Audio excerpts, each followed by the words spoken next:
Hey, it's Rebecca. Welcome to Returning, a podcast to return to yourself and the wisdom within. I'm so glad you're here with me. Thanks for returning. This podcast is a podcast for anyone who is on a spiritual journey, anyone who has that inner call that perhaps they came here for a reason, and anyone who is, just dedicated to making the most of this one wild and precious life. But as I know for sure, we're definitely not meant to go through it alone. Leaning on and learning from each other is really such an important part of the spiritual journey. And so in this episode, I'm handing the space over to you to hear your questions, your longings, your struggles, your breakthroughs. And we're really going to hash it out together, see if we can follow the thread and perhaps learn a little or maybe even unlearn a little. As always, at the end of this episode, you'll find a soul inquiry prompt for you to explore what your inner wisdom has to say on the matter today. Today we're really exploring such a great question. And in a nutshell, this question is no guidance guidance? I'm going to be sharing with you 3 of the reasons why perhaps you might not be receiving guidance if you're wanting it and not receiving it, and some practical things that you can try and do about it. Before we jump in, let's take a moment to really land and arrive together and step into sacred space. So sharing a breath here together, and in the center of your heart, imagine a beautiful flower. Invite this flower to open petal by petal, revealing a light in the middle. This light is your soul, your wise, intuitive self, the part of you that is always guiding you and available for you to return to it every moment of every day. Taking another deep breath in now together and really inviting this wise part of you to step forward now. And as always, let's take a brief moment now to acknowledge the keepers and custodians of the land where you are, where I am, known and unknown. Beautiful. Let's begin by listening to today's listener question. Hi, Rebecca. I've been on my spiritual path for a while now, and I really want to connect with practices that allow me to tune into my intuition and the whispers from my soul. But lately, I feel like I've lost my connection. I mean, when I meditate or journal or get really still and listen deeply, I'm not getting anything back. It just really made me wonder if is no guidance guidance. What do you do when you feel like blocked or cut off from your intuition in this way? Is the silence itself a message, or is it a sign that I've lost my connection? I'm just so confused and finding it all quite disheartening, and would love to hear your thoughts. Thank you. Thanks so much, Virginia. Oh gosh, this is such a common question that I get asked, and it's definitely something I have experienced with myself. I know how frustrating it can be when we really want to receive guidance, but we're going in and it's not quite coming through. Really glad that you brought this question here. So thank you for that. So let's explore this question together now. In my experience, when it comes to intuition and trusting your intuition and living an intuitive life, one of the most frustrating things and testing to our faith, testing to see if we really trust our intuition, really is when sometimes we don't receive guidance either according to our timeline. So we might not receive it immediately, but we want it immediately. And very often we may not receive it in the way that we expect it as well. So if you feel like you are not receiving guidance, it could be down to one of these 3 reasons. Number 1 is disconnection to your inner self. Number 2 is an inconvenient truth. And number 3 is wait, it's not yet time.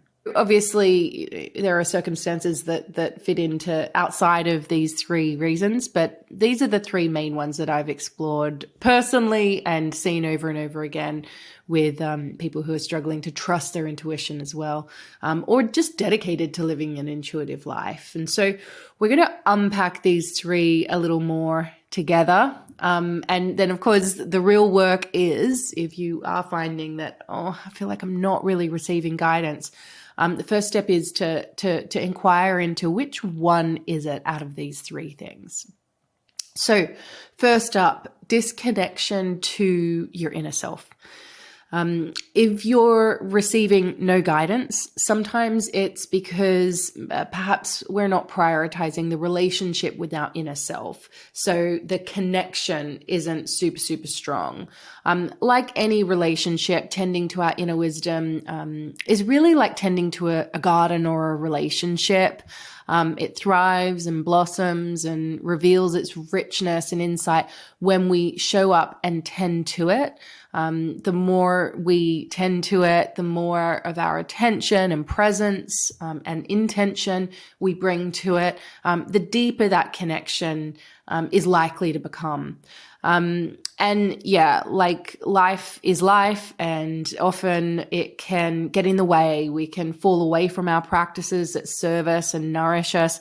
Often this happens when we're super busy and stressed and perhaps need to rely on our intuition the most. Hence, calling in guidance when we haven't been tending to the garden might feel confusing or distant because the garden's overgrown and full of weeds, or maybe because the garden's parched and in need of attention.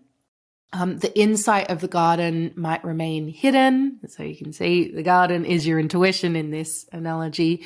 And so when we don't take the time to cut back the overgrowth, to sweep the fallen leaves from the path, that kind of thing, it becomes harder and harder to deepen that connection with our inner wisdom and differentiate between the intuitive voice, the intuitive mind, and the mind and the voice of the head. So you can see where I'm going with this analogy. Tending to our inner relationship through some kind of daily practice is super powerful in deepening and strengthening your relationship with your inner self, the wisdom within, which is the part of us that is always available to guide us. So if you're not receiving guidance, the first place to go to is just to check in. Is your mind too busy? Is too much happening? Do you just not have the bandwidth to truly drop inwards? And like, have you been prioritizing the relationship with your inner self? I'm dedicated to keeping it real, and I totally get how full life can be, how full and hectic days can be. We've all got lives and jobs and families to juggle. In my experience, it's often when we are at our busiest and most stretched that showing up to some kind of achievable devotional practice will really serve us the most. So maybe you've got a song that you can meditate to every day that's like, maybe it's just like a 3-minute long song, or maybe there's a chant that you can sing in the shower. Maybe you can find an extra 5 minutes before going to bed, just to journal. Or perhaps just in the middle of the day on your lunch break, you can find a patch of earth and lay back with the back of your heart on the earth and do an earth pulsing meditation. I've actually got a podcast episode on that if you would like to do that meditation. It's a great one to do without people knowing that you're actually meditating. Or, again, if mornings are better for you, maybe you get up just before the kids get up, just 1 page of journaling each morning. If you're really, really busy, just find a bite-sized way to connect in with your inner self if you're feeling that disconnection. So it really can be that short and that simple, which is why I'm such a big believer in achievable consistency. So 5 minutes a day, every day, in my opinion, is better than like 1 hour or 2 hours a month. Because when it comes to intuition and guidance, it's so often we can go into paralysis if we're waiting for this big answer rather than receiving little nuggets and then acting on them. So giving your intuitive garden the opportunity to thrive by showing up to it for just a couple minutes a day, if that's all that's achievable for you. And if you can do longer, that's amazing. Do it. There have been phases in my life where I've had the luxury of time and less responsibilities. And so I could definitely deepen into a longer practice, which I love doing. But yeah, as a busy mum running a business, those days are not here for me right now, but who knows, maybe they will return. Okay, so we're going to move on to the second reason now, which is because of an inconvenient truth. Oh my gosh, this is like the biggest one. This has definitely been true for me. And it's one of those ones where you're like, oh, I don't want to hear this one. And that's really what it is all about. So the inconvenient truth is about perhaps you're receiving no guidance because you don't actually want to know the answer. I've been in this situation many times. A big part of listening to our intuition is opening ourselves up to change. You know, that we're ever-changing beings in an ever-changing world, and change is one of the most constant, sure things about life. And it's also one of the most difficult. And so sometimes our intuition will be nudging us towards who we're becoming. So perhaps it'll be nudging us towards something that we're not quite ready to see or hear or acknowledge. And then of course we live in a world of free will. So we don't have to do anything we don't want to do when it comes to our intuition. But sometimes we do know, but we just wish that we didn't. I have been in this situation before, particularly to do with relationships. This one seems to often be very connected to relationships. And so the question I ask myself when I'm in this situation, or I think I might be in this situation, is what am I clinging to for fear of nothing coming to take its place? What am I clinging to for fear of nothing coming to take its place? Two other soul inquiries that are really powerful here are, what's falling away? What's falling away? Another one is, what are you afraid to admit? So that's a big one. And then finally, third, and I sense that Virginia, this is the one that perhaps might be most prevalent for you right now, just feeling into your question. And that is, wait, it's not yet time. So if you're receiving no guidance, sometimes it can mean wait, stop, take a breath, take some time out, slow down. The timing isn't quite right yet. And again, from experience, I know this one can be super frustrating. I remember a period a few years ago when I was really asking for guidance about where to live.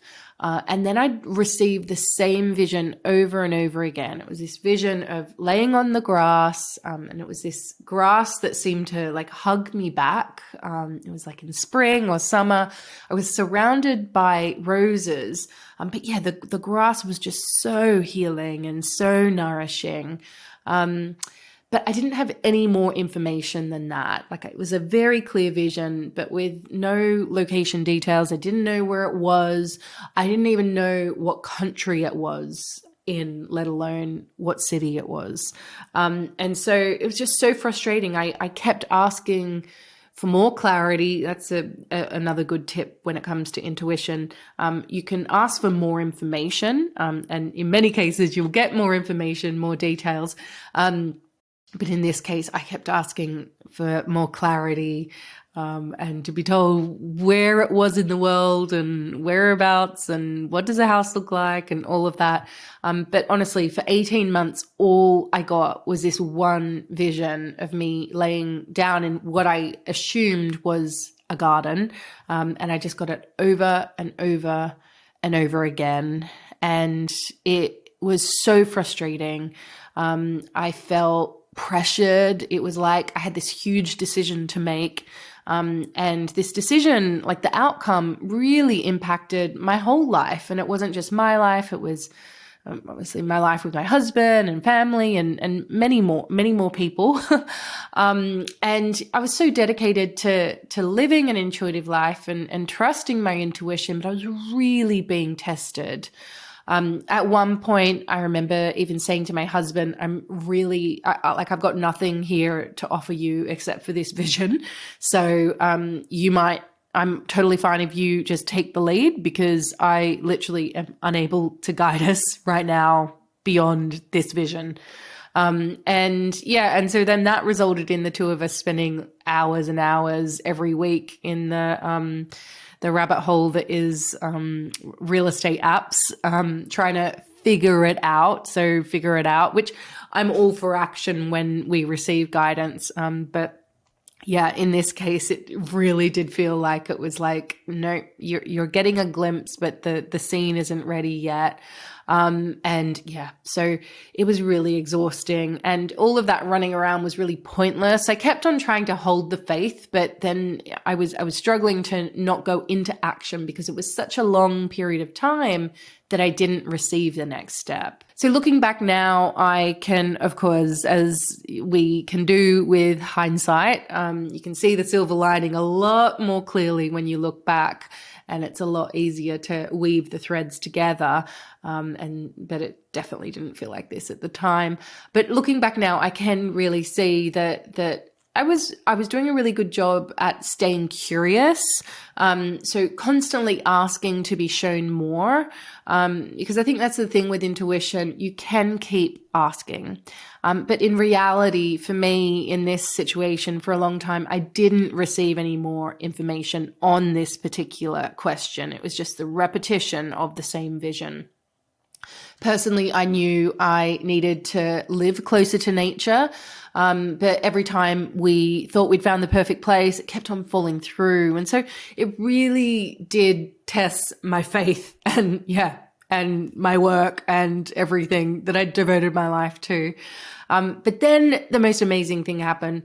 Finally, literally after 18 months of nothing but this same vision, one morning, I literally woke up in the morning, and I woke up knowing the location of my vision. It became crystal clear. I literally woke up with a knowing, and it was a deep inner knowing, like it was a certainty. I believe we all receive our intuition in many different ways. One of the ways I receive my intuition the most is through clairaudience, so clear hearing, for me, it's an inner voice. But on this morning, I received it the way I often receive some of my creative ideas. It was through an inner knowing. So this is called claircognizance. So it was like a second before I didn't know anything, and all of a sudden it was just, I know this to be true. And and I ran downstairs immediately and told my husband, and literally, like, we were at our wits' end at that stage, and he was like, great, let's do it. Let's look. And we literally went online, and I just still can't believe it, because we'd seen so many places and been looking in so many different locations, and nothing was quite right. And once we got this guidance, within 48 hours, we had found a place and made an offer on that place, and then that offer was accepted.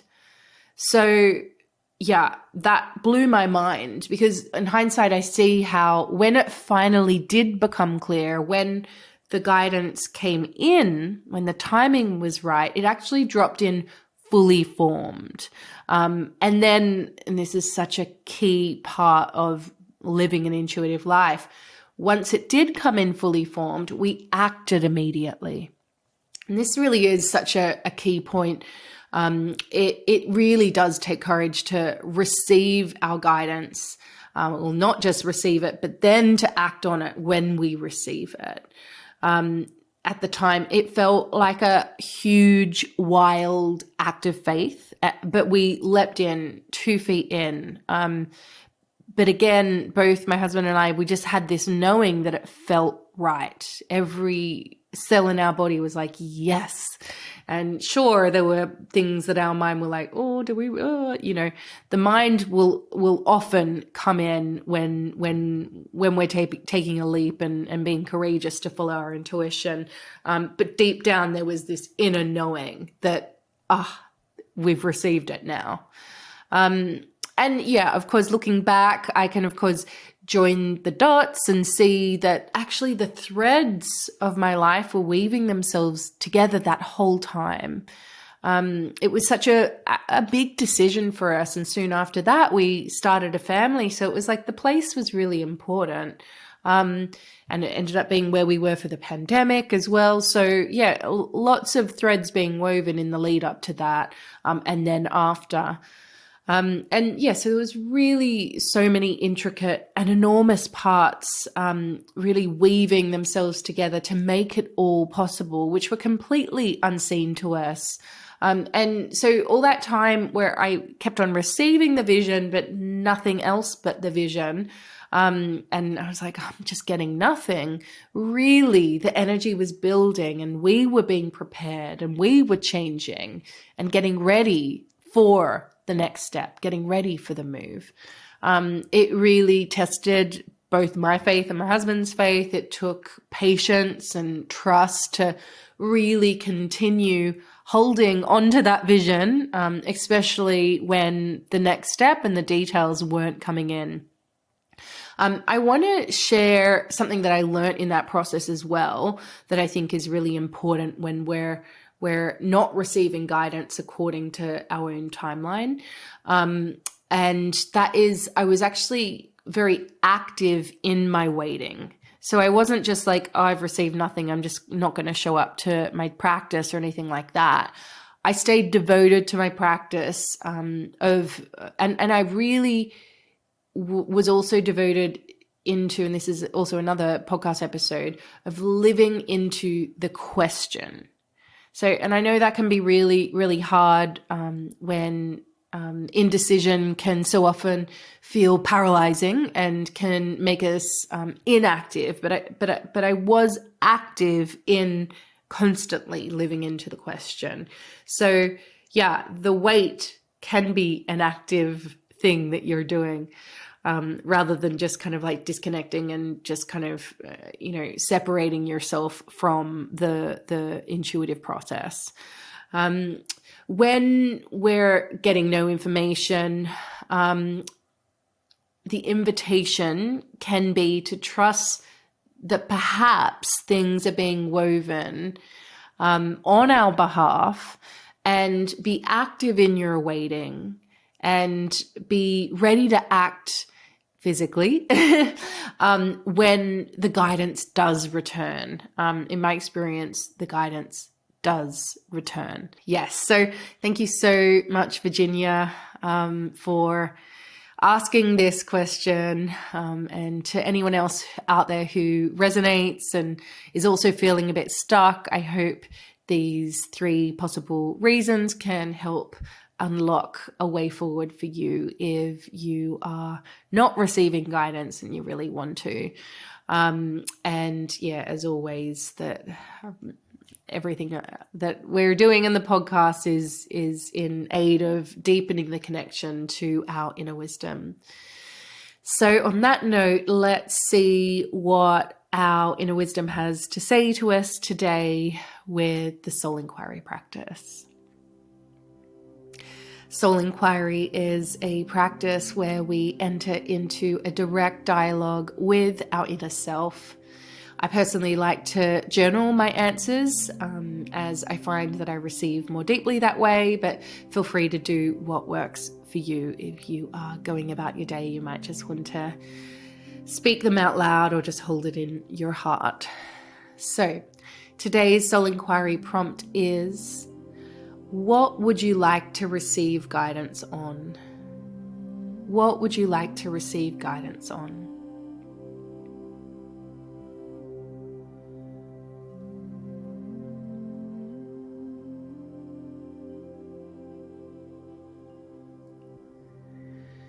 And then once you have that, the second soul inquiry is, what is your inner guidance saying today? What is your inner guidance saying today?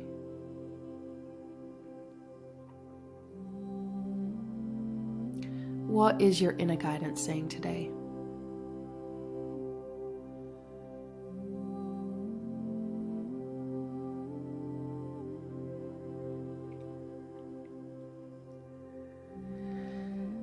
And as always, now it's time to commit to a grounded action. So I want you to write down one little baby step you can take today to really integrate this guidance into your life.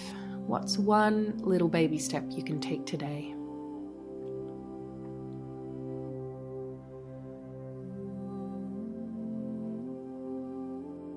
It's been a really beautiful episode. Let's all take a moment to close this sacred space that we've stepped into together by sharing a breath.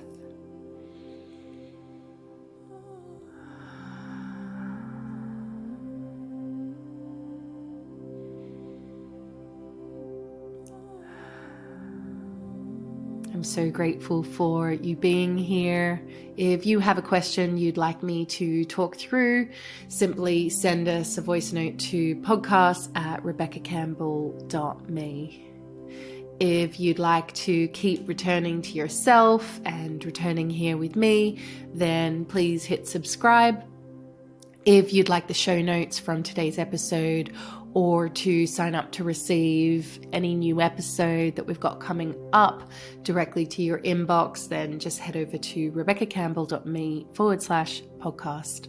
The best decision I ever made was showing up to a regular daily spiritual practice. If you're looking to commit to, explore, expand, or deepen your own spiritual practice, you might like to check out the free Discover Your Spiritual Practice program. When you sign up for Discover Your Spiritual Practice, you'll receive 7 days of free guided practice. So head over to rebeccacampbell.me/practice to get started.